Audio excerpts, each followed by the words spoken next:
നമ്മളിന്ന് നോക്കാൻ പോകുന്നത് സ്പ്രിംഗ് ടൈഡിനെ പറ്റിയും നീപ്പ് ടൈഡിനെ പറ്റിയുമാണ്. അപ്പോൾ അതിനു മുന്നേ ടൈഡ് എന്താണെന്ന് അറിയണം. ടൈഡെന്ന് പറഞ്ഞു കഴിഞ്ഞാൽ നമ്മുടെ ഈ ഭൂമിയിൽ ചില സമയത്ത് നമ്മൾ നോക്കുമ്പോൾ ഇത്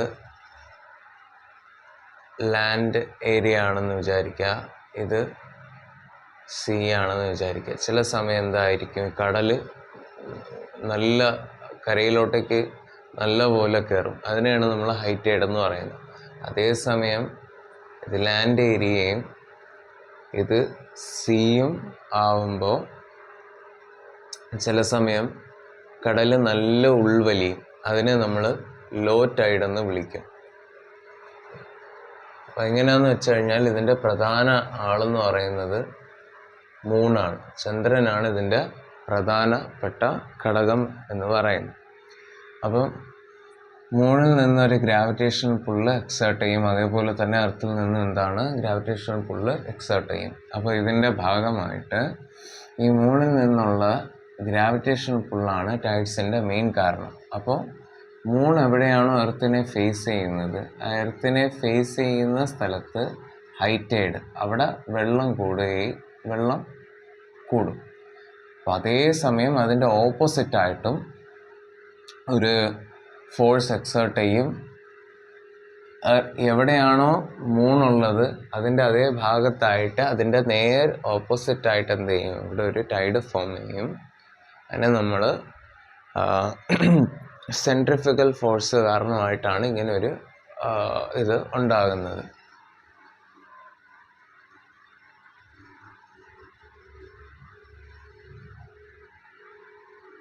സെൻട്രിഫ്യൂഗൽ ഫോഴ്സ് കാരണമായിട്ടാണ് ഇവിടെ ഒന്ന് വരുന്നത്. അതെങ്ങനെയാണെന്ന് വെച്ച് കഴിഞ്ഞാൽ, നിങ്ങളിപ്പോൾ ഒരു കല്ലെടുത്തിട്ട് കയറിൽ കെട്ടിയിട്ട് കറക്കുമ്പോൾ അതങ്ങോട്ട് ആ ഒബ്ജക്റ്റ് കറങ്ങുന്നതിൻ്റെ അതേ സമയം തന്നെ നിങ്ങളെ കയ്യിൽ ഒരു ഫോഴ്സ് എക്സേർട്ട് ചെയ്യും, ബാക്കിലോട്ട് വലിക്കുന്നത്. അപ്പോൾ അതാണ് സെൻട്രിഫ്യൂഗൽ ഫോഴ്സ് എന്ന് പറയുന്നത്. അത് ഇവിടെ ആക്ട് ചെയ്യും. അപ്പോൾ എവിടെയാണോ മൂണുള്ളത് അതിൻ്റെ ഓപ്പോസിറ്റ് സ്ഥലത്തും എന്തായിരിക്കും, ഹൈ ടൈഡ് ആയിരിക്കും. ഇവിടെയും ഹൈ ടൈഡ് ആയിരിക്കും. ഈ സ്ഥലത്ത് എന്താവും, അപ്പോൾ ഈ രണ്ട് സ്ഥലത്തും ലോ ടൈഡ് ആയിരിക്കും. ഇതാണ് ഹൈ ടൈഡും ലോ ടൈഡെന്ന് പറയുന്നത്. ഇനി എന്താണ് സ്പ്രിംഗ് ടൈഡെന്ന് നോക്കാം. സ്പ്രിംഗ് ടൈഡെന്ന് വെച്ച് കഴിഞ്ഞാൽ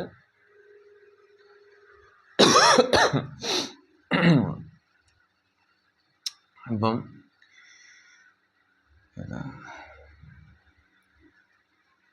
ഇത് എർത്ത്, ഇത് മൂൺ, ഇത്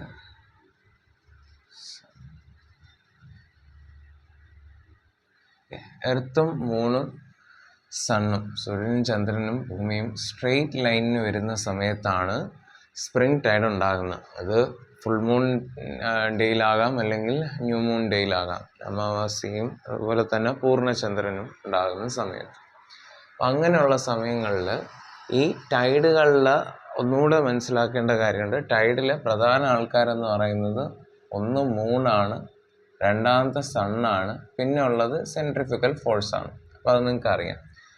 മൂണ്, സണ്ണ്, ഇത് രണ്ടിനെയും വെച്ച് കണക്കാക്കുമ്പോൾ ആർക്കാണ് ഇവിടെ പ്രധാന റോളെന്ന് വെച്ച് കഴിഞ്ഞാൽ അത് മൂണ് തന്നെയാണ്. കാരണം മൂണ് നമ്മളെ ഈ ഭൂമിയോട്, ചന്ദ്രൻ ഭൂമിയോട് അടുത്ത് കിടക്കുന്ന കാരണമായിട്ട് എന്താ സംഭവിക്കുക, അവിടെ ഇതിന് മൂണിനായിരിക്കും കുറച്ചുകൂടെ സ്വാധീനം ചെലുത്താൻ പറ്റുന്നത്. അപ്പോൾ അതുകൊണ്ട് തന്നെ മൂണിനായിരിക്കും ഗ്രാവിറ്റേഷൻ പുള്ള് കൂടുതൽ.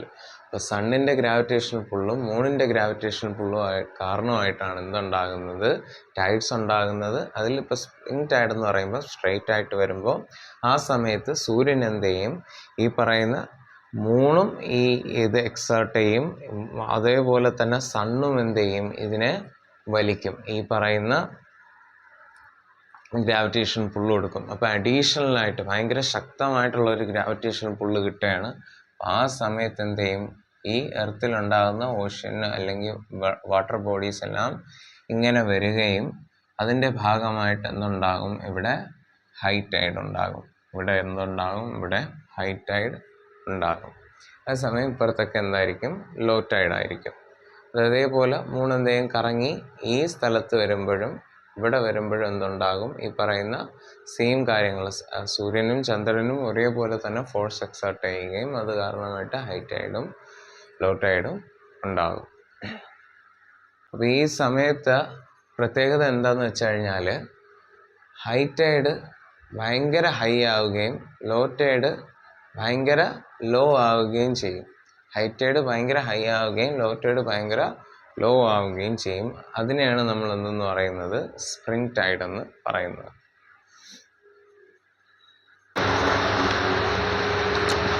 ഇനി നീപ്പ് ടൈഡ് എന്താണെന്ന് നോക്കാം. NEAP, neap tide. Neap tides എന്ന് പറഞ്ഞു കഴിഞ്ഞാൽ ഈ സണ്ണിൻ്റെ ഇതായിട്ട് റൈറ്റ് ആംഗിളിലായിട്ട് മൂൺ വരികയാണെങ്കിൽ, അതായത് മൂണിൻ്റെ ചന്ദ്രൻ ഇങ്ങനെ റൊട്ടേറ്റ് ചെയ്യുന്ന സമയത്ത് അതിൻ്റെ എർത്തിനെ റിവോൾവ് ചെയ്യുന്ന സമയത്ത് അതിൻ്റെ ഫസ്റ്റ് ക്വാർട്ടറും പിന്നെ ഉള്ളത് തേർഡ് ക്വാർട്ടറാണ്. അതിലോട്ടേക്ക് വരാം. അപ്പോൾ നിങ്ങളിപ്പോൾ നോക്കിയാൽ മനസ്സിലാവും ഇതൊരു 90 ഡിഗ്രി ആംഗിളിലാണ് എന്ത് ചെയ്യുന്നത്? ഇരിക്കുന്നത്. അങ്ങനെയുള്ള സമയങ്ങളിൽ എന്താ സംഭവിക്കുക എന്ന് വെച്ചാൽ ഈ മൂണിൻ്റെ ഗ്രാവിറ്റേഷണൽ പുള്ളിന് എഗെയിൻസ്റ്റ് ആയിട്ട് സൺ എന്ത് ചെയ്യും? പ്രവർത്തിക്കും. അപ്പോൾ അങ്ങനെ വരുന്ന സമയത്ത് ഉണ്ടാകുന്ന ടൈഡാണ് നീപ്പ് ടൈഡ്. അത് ഇങ്ങനെ കറങ്ങി അതിൻ്റെ തേർഡ് ക്വാർട്ടറിൽ എത്തുമ്പോൾ, മൂൺ ഇവിടെ എത്തുമ്പോഴെന്ത് സംഭവിക്കും? ഓക്കെ, ഇതൊരു റൈറ്റ് ആംഗിളിലാണ് കാണുന്നത്. അപ്പോൾ അങ്ങനെ വരുമ്പോൾ അവിടെ എന്തായിരിക്കും? ഈ പറയുന്ന മൂണിൻ്റെ ഗ്രാവിറ്റേഷൻ പുള്ളിനെതിരായിട്ട് എന്ത് ചെയ്യും? വീണ്ടും സണ്ണ് എഗെയിൻസ്റ്റ് ആയിട്ട് സണ്ണ് പ്രവർത്തിക്കുകയും അതിൻ്റെ ശക്തിയെ കുറയ്ക്കുകയും ചെയ്യും. അതായത് ഹൈ ടൈഡ് വരേണ്ട സമയത്ത് ഇതിനെ മോഡറേറ്റ് ആക്കും. ഹൈ ടൈഡ് ആയാലും ശരി, ലോ ടൈഡ് ആയാലും ശരി, അതിനെ മോഡറേറ്റ് ആക്കും. അപ്പോൾ ഹൈ ടൈഡ് നല്ല ഹൈ ടൈഡ് ആകില്ല, ലോ ആയിരിക്കും. ലോ ടൈഡ് ഭയങ്കര ലോ ടൈഡ് ആകില്ല, അത് എന്തായിരിക്കും? ഇതായിരിക്കും. സാധാരണത്തിന് അപേക്ഷിച്ച് അത് മോഡറേറ്റ് ആയിരിക്കും. ലോ ടൈഡ് ഭയങ്കരമായിട്ട് ലോ ടൈഡ് ആകത്തില്ല, കുറച്ചുകൂടി മുമ്പിലായിരിക്കും നിൽക്കുന്നത്. അപ്പം ഇത് ഭയങ്കരമായിട്ട് പോകില്ല, കുറച്ച് എന്ത് ചെയ്യും? കുറച്ചേ കയറത്തുള്ളൂ. അതുപോലെ തന്നെ ലോ ടൈഡ് ഭയങ്കര ലോ ടൈഡും ആകത്തില്ല. അപ്പോൾ ഇതാണ് എന്തെന്ന് പറയുന്നത്? നീപ്പ് ടൈഡ് എന്ന് പറയുന്നത്.